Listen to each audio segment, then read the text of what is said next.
नमस्कार, आदाब, शत श्री अकाल और खुशामदीद। Very very good evening to all of you people. This is your master teacher Harsh Priyam, जो कि आज बात करने आए हैं कि आप अगर इसरो ज्वाइन करना चाहते हैं तो कैसे ज्वाइन कर सकते हैं।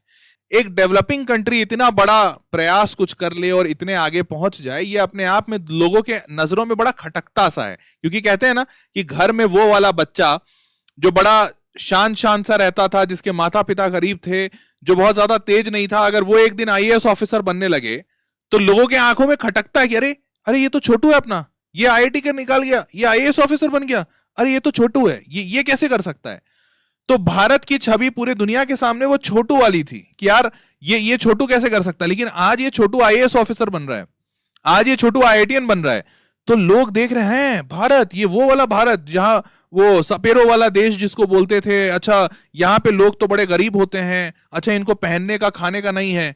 लेकिन आज ये जिनको पहनने का खाने का नहीं था, आज ये अंतरिक्ष में अपने बहुत सारे यान भेज रहे हैं और पहली बार में सक्सेसफुल हो रहे हैं। करोड़ों अरबों रुपए लगाकर जो यान भेजते थे, ये लोग लाखों करोड़ों में ही बात कर ले रहे हैं, अरबों तक तो पहुंच ही नहीं रहे हैं। ऐसे जो न्यू वक्त में जो चीजें समझ में आ रही हैं, इससे पूरी दुनिया की आंखें हैरानियत से खुली हुई हैं। और इस वक्त पर यह बहुत ज्यादा जरूरी हो जाता है कि फिर हम अपने आने वाली पीढ़ी को यह बताएं कि देखो यार, हमारे जो पूर्वज हैं, हमारे जो पहले वाले जो साइंटिस्ट हैं, जिन्होंने इतना बढ़िया काम किया, अपना पूरा जीवन लगा दिया, डॉक्टर एपीजे अब्दुल कलाम जैसे लोग, डॉक्टर विक्रम साराभाई जैसे लोग, ऐसे बड़े बड़े जाने माने हस्ती जिन्होंने साइंस को अपनी पूरी जिंदगी अर्पण कर दी। इस रास्ते पे तुम्हें भी चलना बहुत जरूरी है। इनफैक्ट तुम्हारे लिए चलना पूरे भारत के लिए गौरव और फक्र की बात होगी।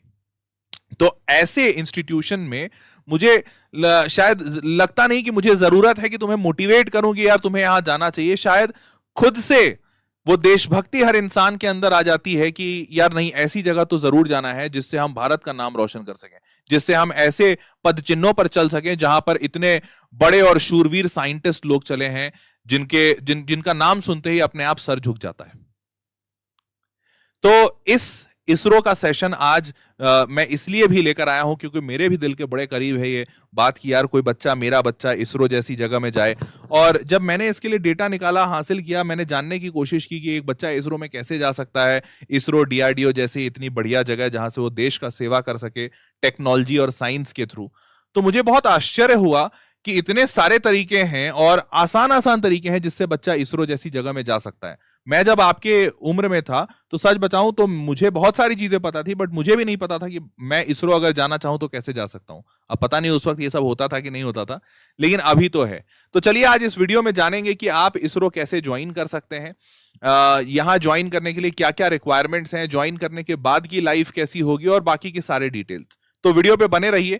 और आपको एक और बात कहना चाहूंगा कि ऐसा बेहतरीन वीडियो आपको इस चैनल पे मिलता रहेगा तो सब्सक्राइब रहिएगा, क्योंकि आप इस चैनल पे सब्सक्राइब रहेंगे तो ऐसे बेहतरीन सारे वीडियोस आपको सबसे पहले सही वक्त पे मिलेगा।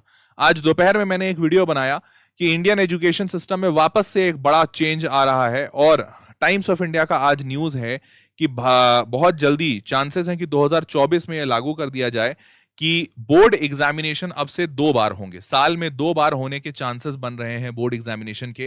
ये टाइम्स ऑफ इंडिया का न्यूज है, ये इस पे आज ही मैंने सेशन बनाया है। तो ऐसे अपडेट्स आप बिल्कुल मिस मत कीजिए, बिकॉज ये आपके लाइफ के लिए बड़ा इंपॉर्टेंट है, आपके एजुकेशन के लिए बड़ा इंपॉर्टेंट है। इसीलिए मेक श्योर करें कि आप सब्सक्राइब रहें। बहुत सारा बच्चा सोच रहा होगा अरे सर सब्सक्राइब कर लिया, जल्दी बताओ वो कहाँ है वीडियो। तो वो वीडियो इसी चैनल पे लाइव वाले सेक्शन में चले जाइए, आपको दिख जाएगा वो वीडियो। ठीक है, चलिए जी आगे बढ़ते हैं, लेट्स गेट स्टार्टेड।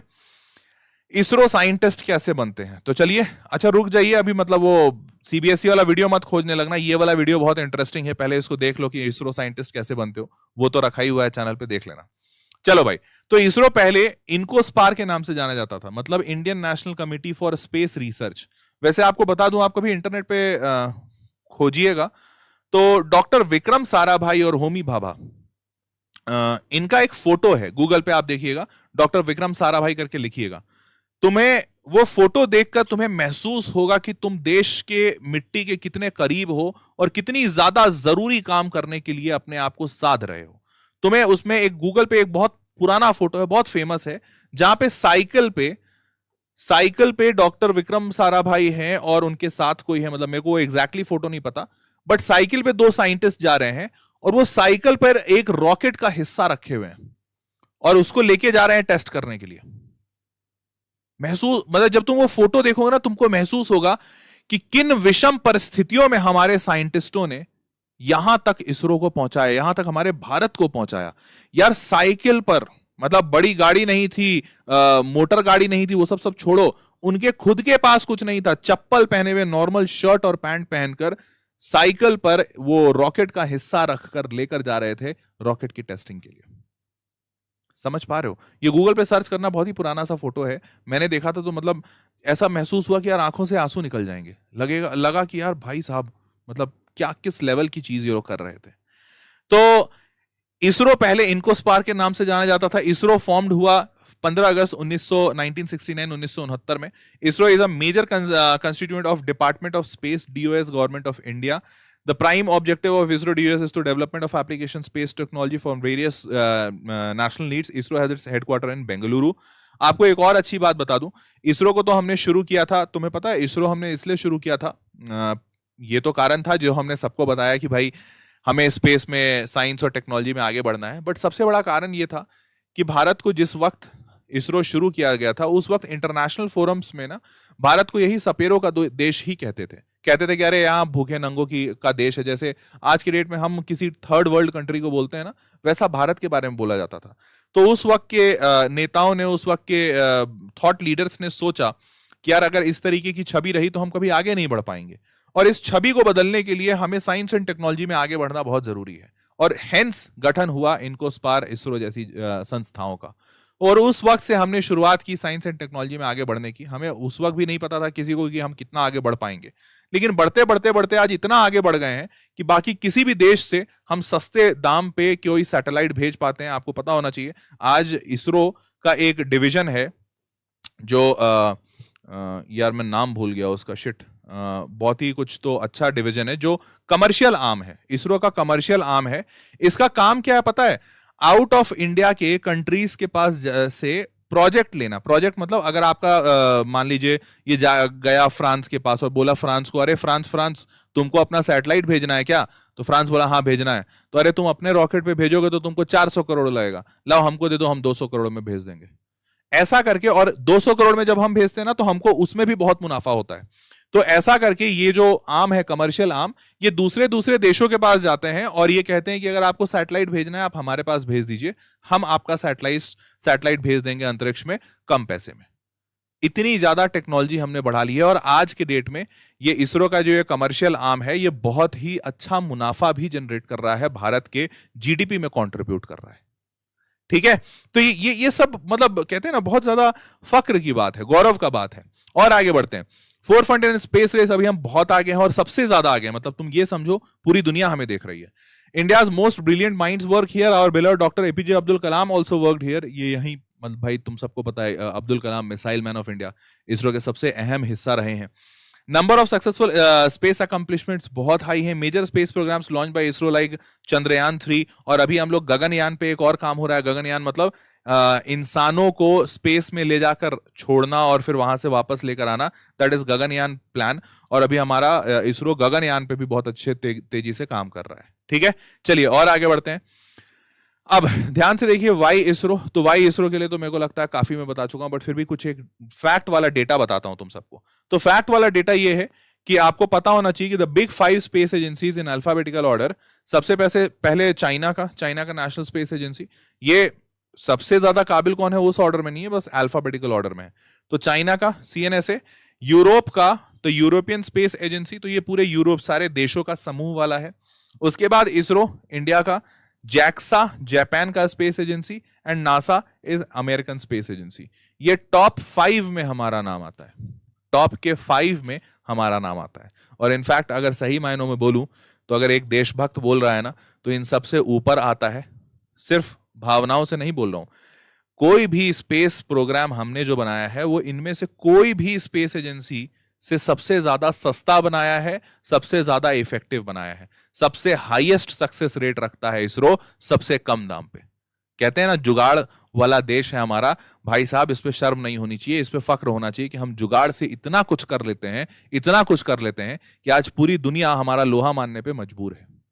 ठीक है, चलिए और आगे बढ़ते हैं। उसके बाद देखो कॉस्ट इफेक्टिव तुमको हर जगह दिखेगा। अरे बोल तो रहा हूं भाई, लोग नासा के पास जाना छोड़ दिए हैं। दूसरे देश वाले अपना अगर सैटेलाइट देना होता था अंतरिक्ष में तो लोग नासा के पास जाते थे, क्योंकि कोई ऑप्शन नहीं था मार्केट में। आज नासा ने जितने में अपना भेजा था ना, अपना मून मिशन, लूनर मिशन जो भेजा था, उसके मतलब कई गुना कम कॉस्ट में हमने भेज दिया। अब बताओ, तो अब लोग इंडिया के पास आ रहे हैं कि भैया तुम ही भेज दो, तुम सस्ते में भेजते हो। उसके बाद how did ISRO keep moon mission cost cheaper than Hollywood hit Interstellar, मतलब वहां की मूवी जितनी में बनती है ना, उससे सस्ते में हमारा स्पेस मिशन चला गया। सोचो, मतलब इससे ज्यादा महंगी वहां की मूवी बनती है, फिर वहां का स्पेस मिशन कितना महंगा होगा वो तो सोच ही लो। ठीक है, तो ये पढ़िएगा, ये सारे रिपोर्ट हैं गूगल पे, बड़ा इंटरेस्टिंग स्टोरी है, इंटरेस्टिंग रीड है। अभी टाइम नहीं है उतना तो मैं बता नहीं पा रहा हूं, बट आप पढ़िएगा जरूर। अब कैसे घुसना है, तो देखो 3 तरीका है, सारे लोग ध्यान से, एक IIST है, एक ICRB है और एक कैंपस रिक्रूटमेंट है। ठीक है, तीनों डिटेल में बताता हूं कि क्या क्या कैसे कैसे। IIST क्या है? Indian institute of space technology. Indian institute of space technology, अभी Indian institute of space science and technology is a deemed to be university है। ठीक है, सरकारी है, ध्यान रखिएगा। सिचुएटेड एट थिरुवनंतपुरम, केरला में है। Autonomous institution under department of science, government of India. तो भारत सरकार खुद ही इसको देख रही है और सीधा डिपार्टमेंट ऑफ साइंस के अंडर में, स्पेस के अंदर में आता है गवर्नमेंट ऑफ इंडिया। ठीक है, तो पूरी तरह से सरकारी है। Institute currently offers 3 under graduate and 15 post graduate program. तो यही 3 अंडर ग्रेजुएट प्रोग्राम आपका एम है। ठीक, अब 2022 तक कोई भी बच्चा जो IIST में पढ़ता है, उसने अगर एक मिनिमम CGPA क्राइटेरिया को फॉलो कर लिया तो वो बच्चा डायरेक्ट इसरो में taken into different ISRO centres. मतलब समझो कि तुम कॉलेज गए, IIST एक कॉलेज है, तुम कॉलेज गए, वहां पढ़ना शुरू किए, उन्होंने मान लो क्राइटेरिया डाल दिया कि आपका 7.5 CGPA आना चाहिए आउट ऑफ 10, तो जितने भी बच्चे 7.5 CGPA से ऊपर ले आएंगे, उन सारे बच्चों को इसरो ले लिया गया, सारे के सारे बच्चों को ले लिया। तो इतना आसान है IIST से इसरो पहुंचना, इतना ज्यादा आसान कि आप बस वो CGPA ले आइए, आपको कोई कट ऑफ नहीं निकालने की आवश्यकता, कुछ नहीं करने की आवश्यकता, आप सीधा इसरो में। सुपर इजी तरीका। Till now 1247 students got taken into various ISRO centres. In the last year 96 students got into the elite club. तो 1250 बच्चे अभी तक जा चुके हैं इसरो में, लास्ट ईयर अकेले 96 बच्चे गए। ठीक है, चलिए और आगे बढ़ते हैं। Students will be eligible for recruitment of the post of scientist. ध्यान रखिएगा, आपका पहला पोस्टिंग साइंटिस्ट होगा, पहला, माइंड इट। देखो प्राइवेट नौकरियों में, IITs जैसी जगहों में, प्राइवेट नौकरियों में आपको इंजीनियर लेते हैं, एग्जीक्यूटिव इंजीनियर ले रहे हैं, असिस्टेंट इंजीनियर लेते हैं, लीड डेवलपर लेते हैं, वो सब साइड। बस सोच के 1 मिनट के लिए देखो, साइंटिस्ट, पहली पोस्टिंग साइंटिस्ट इसरो, अलग चीज, किलर, कुछ भी नहीं बचता है इसके सामने, बाकी सब धाएं, सब फेंको, ना लीड डेवलपर, ना सॉफ्टवेयर डेवलपर, ना फ्रंट एंड, ना बैक एंड, ना एग्जीक्यूटिव इंजीनियर, इसके सामने कुछ भी नहीं है। This is bliss, this is next level, scientist ISRO, that's it, काफी है सब कुछ बताने के लिए। आपके नाम के आगे अगर ये लग गया, आप साइंटिस्ट इसरो, बस कोई कुछ नहीं पूछेगा। ठीक है, subject to fulfilment of following conditions. अब क्या क्या कंडीशन है, तो इंटरेस्टेड स्टूडेंट सिक्योरिंग 7 CGPA, तो IIST का जो क्राइटेरिया था वो सिर्फ 7 CGPA का था। On a scale of 10 will be eligible to appear for a job placement interview organised by ISRO. तो अब आपको डायरेक्ट इंटरव्यू में बुलाया जाएगा, कोई टेस्ट नहीं देना होगा, सीधा इंटरव्यू दीजिए इसरो में और आप selected. Eligible candidate will be interviewed by the ISRO experts and commitment panel, list will be prepared accordingly. ठीक है, उसके हिसाब से आपका सिलेक्शन डन है। बहुत बढ़िया यार, बल्ले बल्ले। और आगे, अब 12वीं करना है आपको, 12वीं के बाद JEE मेंस। अब IIST में कैसे पहुंचेंगे, 12वीं के बाद JEE मेंस में क्वालिफाई कीजिए, एडवांस में कट ऑफ क्लियर कीजिए IIST में 7 CGPA लाया इसरो। तो देखो डगर लंबी है, मैं मानता हूं, तुम अभी पहले 11वीं वाले बच्चे हो गए या कुछ 12वीं वाले, पहले 12वीं पास करोगे, यहां पे पहला क्राइटेरिया आपका लगेगा 75% का, तो आप सबसे पहले 75% क्लियर करेंगे, फिर JEE मेंस आएंगे, फिर यहां क्राइटेरिया लगेगा top 2.5 lakh students which is close to 91 percentile, तो आप 91 परसेंटाइल लाएंगे तो JEE एडवांस में आएंगे।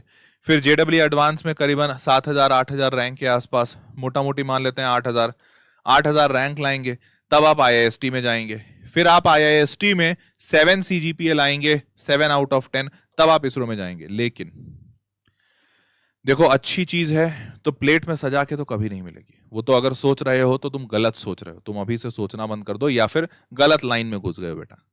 आसानी से तो नहीं मिलेगा, लेकिन हाँ इतने कठिन परिश्रमों के बाद जब यहां पहुंचोगे तो बस तुम्हारे नाम के आगे लिखा रहेगा Lokesh, Lokesh scientist ISRO, scientist ISRO, that's it. और बस आपके ये नेम प्लेट पे लिखा रहा है ना साइंटिस्ट इसरो, खत्म, वहीं खत्म, सारा डिस्कशन वहीं खत्म, सारी लड़ाई खत्म, आप जीत गए। बस फील कर रहे हो? चलो आगे बढ़ते हैं। अब क्या कट ऑफ रहा है, तो details of IIST under graduate admission 2023 की बात कर रहे हैं। Opening closing rank under graduate program के लिए general BTech aerospace engineering open हुआ है 192 पे, क्लोज हुआ है 860 पे, ठीक है। इलेक्ट्रॉनिक्स कम्युनिकेशन 200 पे ओपन हुआ है, 1087 पे क्लोज हुआ है। BTech dual degree BTech plus masters MTech मतलब बीटेक प्लस एमटेक 13 पे ओपन होकर 866 पे बंद हो गया है। तो सॉरी मैंने शायद ज्यादा बोल दिया। तो क्लोजिंग रैंक काफी कम है, बिल्कुल कम है, क्योंकि शायद सारे लोग समझ गए हैं कि साइंटिस्ट वाली जो चीज है ना वो नेक्स्ट लेवल है। तो 1087 पे बंद हो रहा है। कठिन परिश्रम है, बिल्कुल मानता हूं कठिन परिश्रम है, बस बट इसके बाद का फल भी बहुत मीठा है। 1087 पे बंद हुआ है 2023 में, ठीक है, जनरल कैटेगरी के लिए। और बाकी सारे कैटेगरीज में, बाकी सारे कैटेगरी, ओ भाई यार तुम्हें नहीं लग रहा कि ये जनरल ही ज्यादा अच्छा है? यहाँ पे देखो देखो जरा ध्यान से देखो, तुम्हें नहीं दिख रहा कि बाकी सारे में तो ज्यादा मारामारी है, सारे में ज्यादा मारामारी है? तुमको नहीं लग रहा जनरल वाला ज्यादा आसानी से घुस गया यहाँ पे? ओ भाई मेरे को लगता है शायद ही पहला ऐसा कुछ कोई ऐसा वो रहा है, कॉलेज रहा है जहां पे जनरल ज्यादा आसानी से घुस रहा है और बाकी के जो कैटेगरीज हैं, रिजर्व कैटेगरीज, उनमें जाना ज्यादा मुश्किल हो रहा है ना? देख रहे हो जनरल में ज्यादा 1087 तक मिल गया है। बहुत बढ़िया बहुत बढ़िया। चलिए आगे बढ़ते हैं। अब जरा डेट्स को ध्यान में रख लीजिए। डेट्स को क्या ध्यान में रखिएगा, जेडब्ल्यू एडवांस का रिजल्ट आएगा 18 मतलब इस बार 2023 में क्या आया था, तो 18 जून को आया था, ठीक है। उसके बाद ओपनिंग ऑफ ऑनलाइन रजिस्ट्रेशन, यार ये 2023 वाला है, चलो छोड़ो इसको, इसकी उतनी जरूरत नहीं है, 2024 का मैं दिखा दूंगा जब आएगा। अब दूसरा तरीका क्या है इसरो में जाने का, तो अब अगर मान लेते हैं कि आप आईआईएसटी अगर नहीं पहुंच पाए, मान लीजिए आपने सारा क्लियर किया बट आईआईएसटी नहीं पहुंच पाए, या तो आईआईटी में रहेगा या किसी एनआईटी में रहेगा या प्राइवेट कॉलेज में, तो उसके बाद इसरो अपना एक एग्जामिनेशन लेता है जिसको कहते हैं Indian space research organisation centralise recruitment board, ICRB, ISRO central recruitment board, ICRB. इसमें ऑनलाइन आप अपना फॉर्म भर सकते हैं, इस वेबसाइट पे, सरकारी वेबसाइट है, नोट कर लीजिए, isro.gov.in/careers, ठीक है। यहां पे रिक्रूटमेंट जब आता है तो आप इसका जब फॉर्म भरेंगे तो आपको एक एग्जामिनेशन देना पड़ता है, ठीक है। उसके लिए एलिजिबिलिटी क्या है कि आप 18 से 35 साल की उम्र में होने चाहिए। कितने भी अटेम्प्ट दे सकते हैं, इसमें अटेम्प्ट का कोई मनाही नहीं है, आप जितने अटेम्प्ट देना चाहें, और जो भी क्राइटेरिया है उसके हिसाब से कीजिए। एलिजिबिलिटी, अब एलिजिबिलिटी में एजुकेशनल क्वालिफिकेशन में आपका बैचलर्स डिग्री होना चाहिए, या फिर अगर आप मास्टर्स करते हैं तो भी आप एलिजिबल हैं, ठीक। जो भी रेलेवेंट फील्ड ये लोग मांग रहे हैं, एरोस्पेस में, इलेक्ट्रॉनिक्स कम्युनिकेशन में, वो सब में कर लीजिए। उसके बाद नेशनलिटी सिर्फ इंडियन अलाउड है इसमें, नेपालीज, भूटानीज, आसाम, मतलब बाकी सारे लोग नहीं अलाउड है। No limit on the number of attempts, कितने बार भी ये एग्जामिनेशन दे सकते हो जब तक ना निकले, ठीक। और आगे बढ़ते हैं। ऑब्जेक्टिव, अब देखिए ऑब्जेक्टिव पेपर होगा दो पार्ट में, एक होगा पार्ट ए, एक होगा पार्ट बी। पार्ट ए में आपके एरिया का, मान लीजिए आप इलेक्ट्रॉनिक्स कम्युनिकेशन के हैं तो इलेक्ट्रॉनिक्स कम्युनिकेशन की सवाल पूछे जाएंगे, 80 क्वेश्चन, 80 क्वेश्चन पूछा जाएगा, +1 दिया जाएगा सही के लिए, -1/3 दिया जाएगा गलत के लिए, मतलब 1/3 है नेगेटिव मार्किंग, ठीक। पार्ट बी में आपसे 15 एमसीक्यू पूछे जाएंगे एप्टीट्यूड के, जनरल मेंटल एबिलिटी, एप्टीट्यूड के 15 सवाल, 20 नंबर का होगा टोटल। यहां पे 80 सवाल हैं सारे 1 नंबर के, तो 80 सवाल 80 नंबर, तो 80 मार्क्स का यहां पे आएगा और 20 मार्क्स यहां, टोटल बन गया 100 मार्क्स का पेपर। क्लियर। टाइम ड्यूरेशन 2 घंटा, तो 80 और 15 95 क्वेश्चन बनाना है आपको, इन 95 क्वेश्चन इन 60 मिनट। तो अब तुम समझ रहे होगे कि 60 मिनट में 95 क्वेश्चन, मतलब एक क्वेश्चन को 1 मिनट से भी कम का वक्त लगा, ऐसा ही है। 60 मिनट में 95 क्वेश्चन, मतलब पर क्वेश्चन 1 मिनट से भी कम का वक्त लगा। तो हेंस इससे मैं ये कह सकता हूं कि ये 80 सवाल बहुत ज्यादा टफ नहीं होंगे, बिकॉज अगर बहुत टफ हुआ तो 1 मिनट में बनेगा ही नहीं सवाल, तो तुमको वो वहां पे थोड़ी रियायत मिल सकती है। और आगे बढ़ते हैं। अनरिजर्व्ड कैटेगरी के लिए अब देखिए सिलेक्शन क्राइटेरिया क्या है, 50% in each part A and part B, मतलब 50/100 मार्क्स। मतलब ये क्या है, ये इंडिविजुअल कट ऑफ है कि भैया आपका पार्ट ए और पार्ट बी में कम से कम 50% नंबर तो आना जरूरी है, अनिवार्य है, ठीक है। और एग्रीगेट में 60% अनिवार्य है, मिनिमम उतना आना चाहिए, नहीं तो लेंगे ही नहीं, ठीक। उसके बाद रिजर्व कैटेगरी में 40 और 50% है।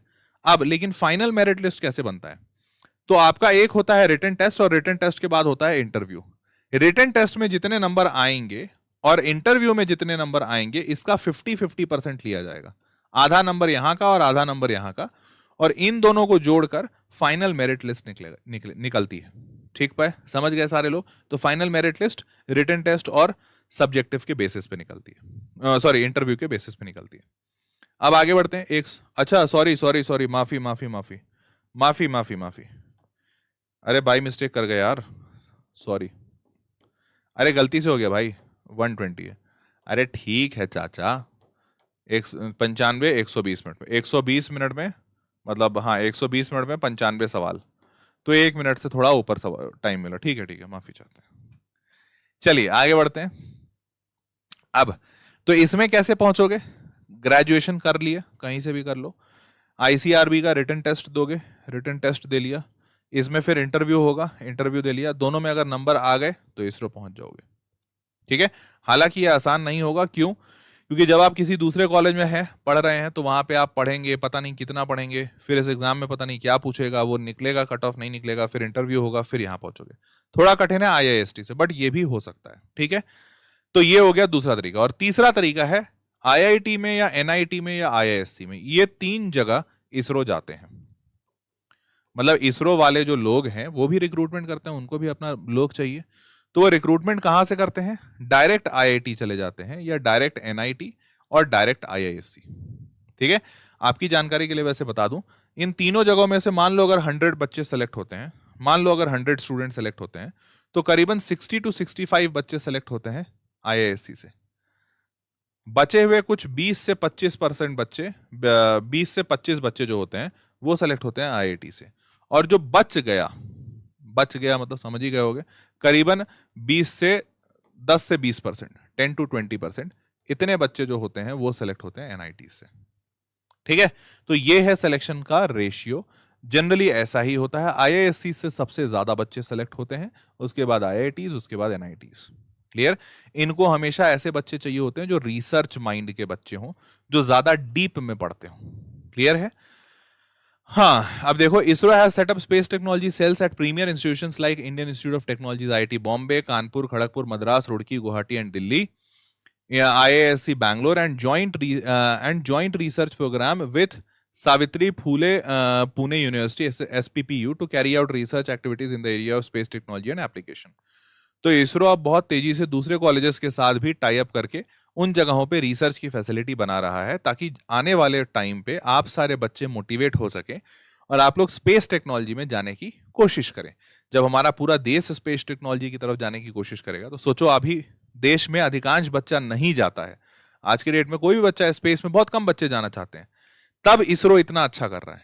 अगर पूरे देश का बेस्ट माइंड स्पेस साइंस की तरफ जाएगा, तो सोचो इसरो कितना बढ़िया करेगा, मतलब हम नासा से 10 गुना अच्छे हो जाएंगे यार, है ना।